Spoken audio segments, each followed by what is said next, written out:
নমস্কার, সুকন্যাস কিচেনে আপনাদের সবাইকে স্বাগত। আজকে আপনাদের জন্য আমি নিয়ে এসেছি কষা ফুলকপির রেসিপি।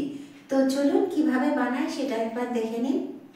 আসুন তাহলে এই কষা ফুলকপি বানাতে আমাদের কি কি ইনগ্রেডিয়েন্টস লাগে আর কিভাবে বানাই সেটা একবার দেখে নিন। কষা ফুলকপি বানাতে আমার লাগবে ফুলকপি, যেগুলোকে কেটে ভালো করে ধুয়ে নুন দিয়ে অল্প ভাপিয়ে রেখেছি। এছাড়া লাগছে টক দই, নুন, চিনি, জিরে গুঁড়ো, ধনে গুঁড়ো, লঙ্কা গুঁড়ো, হলুদ গুঁড়ো। আর এই বাটিটার মধ্যে আমার রয়েছে পেঁয়াজ, টমেটো, আদা রসুন বাটা, শুকনো গোটা লঙ্কা আর গোটা গরম মশলা আর কাজুতে আমি ঘি দিয়ে কড়াতে প্রথমে ভেজে নিয়েছি। ভেজে নেওয়ার পর ওটাকে ঠান্ডা করে মিক্সিতে পেস্ট করে নিয়েছি। কড়াতে কিছুটা সাদা তেল দিয়ে দিয়েছি। এবারে এর ভেতরে আমি ফুলকপি যেগুলো ভাপিয়ে রেখেছিলাম সেগুলো দিয়ে দিলাম।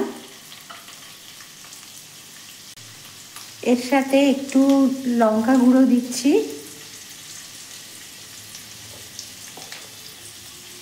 আর অল্প নুন দিয়ে ভাজবো, কারণ যেহেতু নুন দিয়ে ভাপিয়ে রাখা আছে তাই নুনের পরিমাণটা একটু কম দিলাম। আপনাদের যদি আমার এই কষা ফুলকপির রেসিপি ভালো লাগে তো লাইক করবেন, শেয়ার করবেন আর কমেন্ট করে জানাবেন আমার রান্না কেমন লাগলো। আর আমার চ্যানেলকে সাবস্ক্রাইব করবেন। সাবস্ক্রাইব করার পর যে ছোট্ট বেল আইকনটা আছে ওটা ক্লিক করে দেবেন, তাহলে যে কোনো রান্নাই দিই না কেন সবার আগে আপনার কাছে চলে যাবে।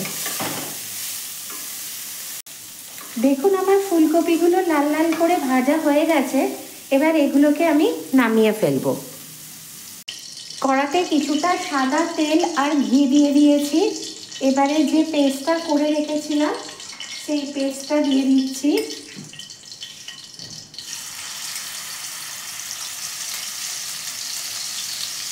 এটাকে একটু ভালো করে কষে নেব।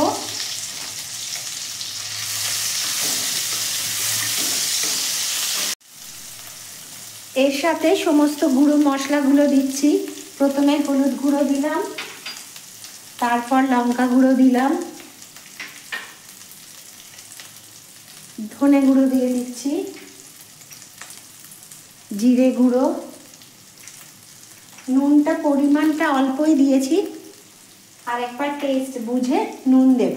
এরপর চিনি দিয়ে দিলাম, দিয়ে মশলাটাকে সব একসঙ্গে ভালো করে কষবো। এর সাথে অল্প জল দিয়ে দিয়ে মশলাটা কষবো, তাহলে মশলাটা খুব ভালো করে কষা হবে। মশলা যত ভালো কষা হয় রান্নার টেস্ট কিন্তু তত সুন্দর আসে। এটা কিন্তু আমরা সবাই মোটামুটি জানি। টক দইটা এবার যেটা ফেটিয়ে রেখেছিলাম সেই টক দইটাও দিয়ে দিলাম। টক দইটা যখন ফেটিয়েছি তখন এর সাথে অল্প আটা দিয়ে ফেটিয়েছি, তাহলে যখন আমরা টক দই দিই দেখবেন তখন অনেক সময় মশলাটা থেকে টক দইটা ছেড়ে ছেড়ে যায় বা কেটে যায়। আটা দিয়ে যদি ফেটান তাহলে কিন্তু এই টক দই যেটা কেটে যায় সেটা কাটবে না।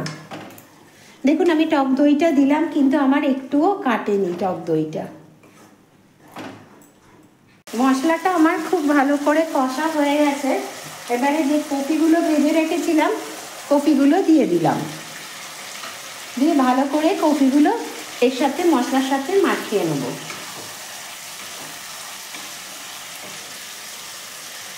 কফি আমার সেদ্ধই আছে, তাও আমি অল্প একটু জল দিলাম যাতে মশলাটা একটু ভালো করে কফির সাথে মিশে যায়।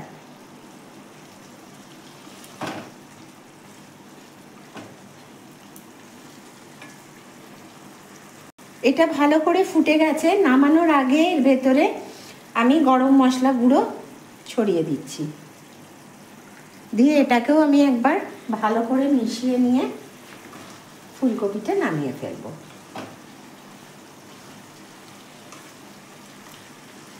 কষা ফুলকপি আমার রেডি। গরম গরম পরিবেশন করুন রুটি, লুচি বা পরোটার সাথে।